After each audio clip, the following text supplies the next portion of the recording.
ఇక విజయవాడ ప్రభుత్వ ఆసుపత్రికి పిఎస్ఆర్ ఆంజనేయులను తరలించారు పోలీసులు. సాధారణ వైద్య పరీక్షలు నిర్వహిస్తున్న వైద్యులు కాసేపట్లో న్యాయమూర్తి ఎదుట హాజరుపరచనున్నారు. కాగా నిన్న మధ్యాహ్నం నుంచి సిఐడి కార్యాలయంలోనే పిఎస్ఆర్ ఆంజనేయులు ఉన్నారు. కాసేపటి క్రితమే ఆయనను ప్రభుత్వ ఆసుపత్రికి తరలించారు. ఇటు కృష్ణా జిల్లా సిఐడి కార్యాలయం నుంచి ప్రభుత్వ ఆసుపత్రికి తరలించగా ఇప్పుడు హాస్పిటల్ నుండి న్యాయమూర్తి ఎదుట హాజరుపరచనున్నారు. కాసేపట్లో న్యాయమూర్తి వాదనలు ప్రతివాదనలు విననున్నారు.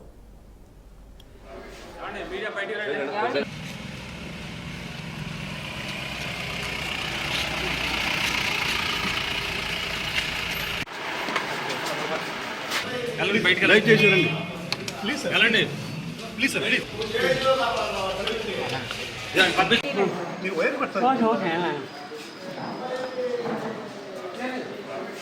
मीडिया बैठ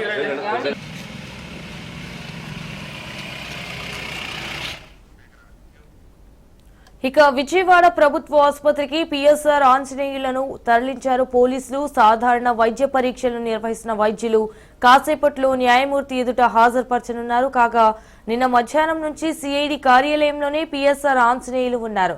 రైట్గా ఇదే విషయానికి సంబంధించి మరిన్ని డీటెయిల్స్ మా ప్రతినిధి శ్రీనివాస్ ఫోన్ ద్వారా అందిస్తారు. శ్రీనివాస్, చెప్పండి, దీనికి సంబంధించిన అప్డేట్స్ ఏంటి?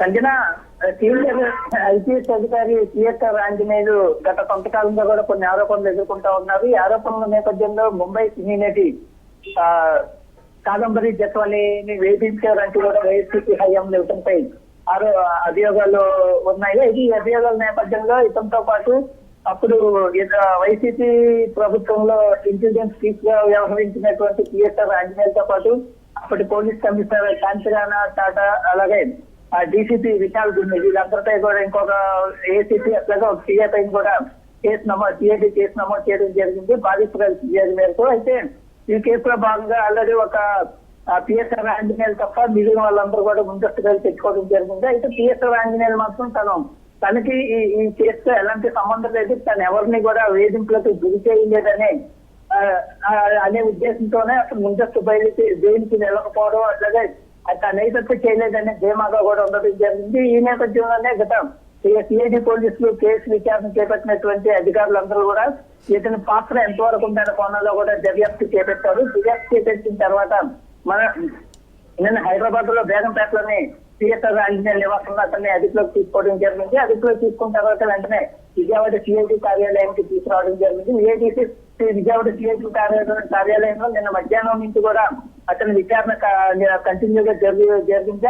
నిన్న రాత్రి 11 వరకు కూడా పిఎస్ఆర్ ఆంజనేయులు సిఐడి అధికారులు విచారించారు.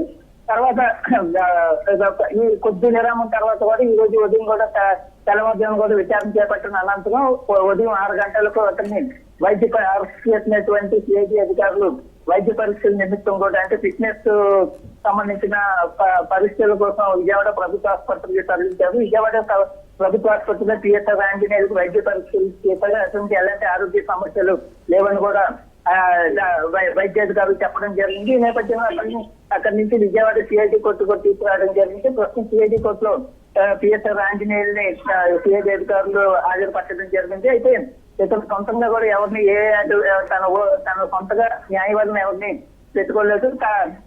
న్యాయమూర్తి అడిగిన దానికి తాను ఎవరిని పెట్టుకోలేదు, తనకి తానే వాదించుకుంటానని కూడా పిఎస్ఆర్ ఆంజనేయ న్యాయమూర్తికి చెప్పడం జరిగింది. ప్రస్తుతం అయితే న్యాయమూర్తి ముందు తన వాదన కేసుకు సంబంధించి తనకు ఎలాంటి ప్రమేయం లేదు, అట్లాగే తను ఎవరిని వేధించలేదని కూడా తన వాదనలు వినిపించడం జరుగుతుంది. ప్రస్తుతం అయితే వాదన జరుగుతా ఉంది. మరి కాసేపట్లో రిమాండ్ వేస్తారా లేదనుకుంటే ఏం జరుగుతుంది అనేది వెయిట్ చేయాల్సిన అవసరం ఉంది. ఒకవేళ రిమాండ్ వేస్తే మాత్రం విజయవాడ జైలుకు తరలించే అవకాశాలు కూడా ఉన్నాయి. ఇది ఇలా ఉండగా మరో కేసు గుంటూరులో కూడా పిఎస్ఆర్ ఆంజనేయులతో టీవీనారాయణ ఉద్యోగుల సంఘం నేత తనని రివాల్వర్ తో బెదిరించారు అనే కూడా ఒక అభియోగంతో గుంటూరులో కూడా కేసు నమోదు చేయడం జరిగింది. ఒకవేళ ఇది అయిన తర్వాత ఆ కేసులో కూడా సిఐడి అధికారులు ఏ విధంగా వ్యవహరిస్తారనే విషయం కూడా ప్రశ్నార్థకంగా మారింది. ఏమైనప్పటికీ కూడా మరి కాసేపట్లో పిఎస్ఆర్ ఆంజనేయులు వాదనలు విన్న తర్వాత న్యాయమూర్తి ఏ విధమైన నిర్ణయం తీసుకుంటారనేది వెయిట్ చేయాల్సిన అవసరం ఉంది. Sanjana. Right Srinivas, thank you for the updates.